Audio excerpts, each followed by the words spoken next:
about the wisdom of wearing a mask. This epiphany now that everyone seems to be having, except for the President of the United States. John, why do you think the President is not at least acknowledging the epiphany, let alone getting on board? Laura, it's a bizarre situation, and all those Republicans are talking to the president as if he were a child. This is irrational by the president. It is self-defeating. It counters his objectives of getting the economy back in shape, of resolving the public health crisis, and when he votes for his re-election, the only conclusion you can draw, since there's no more scientific debate, it's unanimous even within his own government, his own aides, the only conclusion you can draw is that the president is psychologically incapacitated from doing this. He thinks, as in the fight you play, that it makes him look bad personally. He thinks it makes him look bad politically because it suggests that all is not well with his fight against the coronavirus. He thinks the masks are a sign of disapproval of him. It would be an admission that he'd been wrong before. Whatever all those reasons are, most of them have been uttered by the president himself.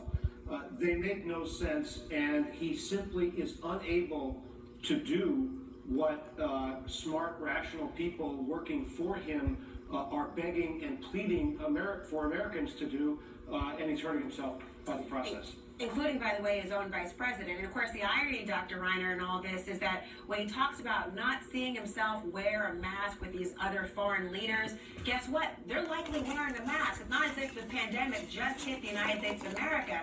But, you know, Dr. Fauci is saying that he wouldn't be surprised if the U.S. saw 100,000 new cases per day.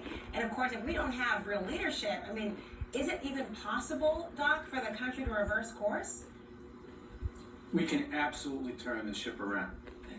The people of this country have accomplished much greater feats than this. We can do this, and it's not hard. We need to get the entire population to wear a mask when you go out in public. It's not a big sacrifice. You know, our parents and our grandparents sacrificed a lot more. So that's easy to do. We need to get the states to continue to increase the amount of testing they do, particularly in the South, which where the states have lagged substantially behind the Northeast in testing. And we have the ability to do this. We absolutely have the ability to do this. We just don't have the political leadership to do this. Here's the ironic thing. Roll the clock back 3 months. If at the end of March, the President of the United States had come out wearing a mask and had said, this is your patriotic duty, wear a mask, and he was wearing, let's say, a MAGA mask, he probably would have sold millions of them. We would be right now where Spain and Italy are. We would be almost done with this first wave, and the president would be way higher in the polls. That's the irony of this. He would be lauded for his management of this pandemic. Instead, he banked on magical thinking that the warm weather was going to make this go away, that hydroxychloroquine was a magic bullet, and he wished it away, and this is where we are. And let's not forget, again, bringing the light somehow into the body, Dr. Reiner, as well. And of course, you know, one thing I think about, usually you would say hindsight is 20/20, and we're too harsh on leadership. We're trying to make these decisions, but we do know that it wasn't as if the United States was the first country to grapple with this, right? I mean, the idea that we had the idea and the benefit of what other countries were going through. We could have learned from them as well. And you know, the president, as you know, Dr. Reiner, is actually heading to Mount Rushmore for a 4th of July celebration.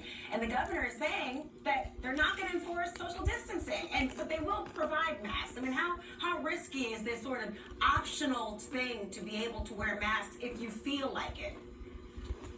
This president seems to enact every policy that one would enact to propagate the virus, right? He doubts the ability of masks to prevent the virus. He calls testing overrated.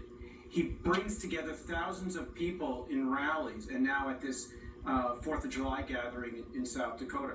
Why would you bring together thousands of people during a pandemic? What is the benefit to the country? What is the benefit to the folks of South Dakota? And what is even the political benefit to him? You know, maybe there's some ego tonic that he gets from it. Maybe his people, you know, are trying to get him out and trying to boost his spirits. But what's going to happen is that this is going to send exactly the wrong message. I don't want people out in mass over the weekend celebrating the 4th of July.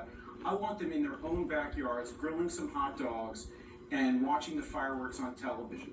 That's your patriotic duty. That's what the leader of the United States should be doing, and that's what the public should listen to.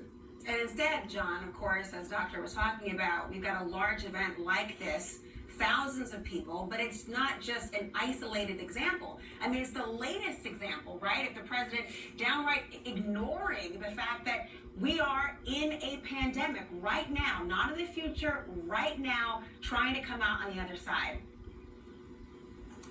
The president barely talks about it anymore. He's trying to direct attention elsewhere. But even Vice President Pence, who heads the coronavirus task force, I was at a briefing with him today that was oddly disconnected from the crisis that we're now experiencing in the Southwest. Vice President Pence talked about what a great job we've done on testing. We've ramped up testing. We've got PPE. We've got better therapeutics. He was so proud of the job that we've done, and so we flattened the curve. And then 2 weeks ago, we noticed an increase in cases, and now we're on it. We're prepared for it. Well, that's not really the point. The point is your objective was to crush the virus, not to have a resurgence of the crisis. It is true that death rates are down, and we do have better therapeutics and better treatment regimens and all that. But we've got a real problem right now, and the administration, which is in grave political difficulty, is not inclined to acknowledge the extent of the problem. Even Governor Abbott of Texas has said we reopened bars too quickly.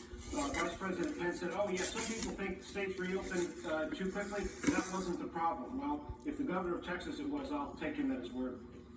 John Harwood, Dr. Reiner, thank you so much for your time. And of course, tell people who are continuing to suffer, particularly Black and brown populations in this country, that we're in the clear.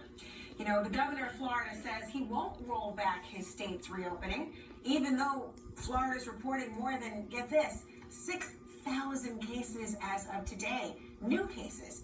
The mayor of Miami is going to weigh in with us next.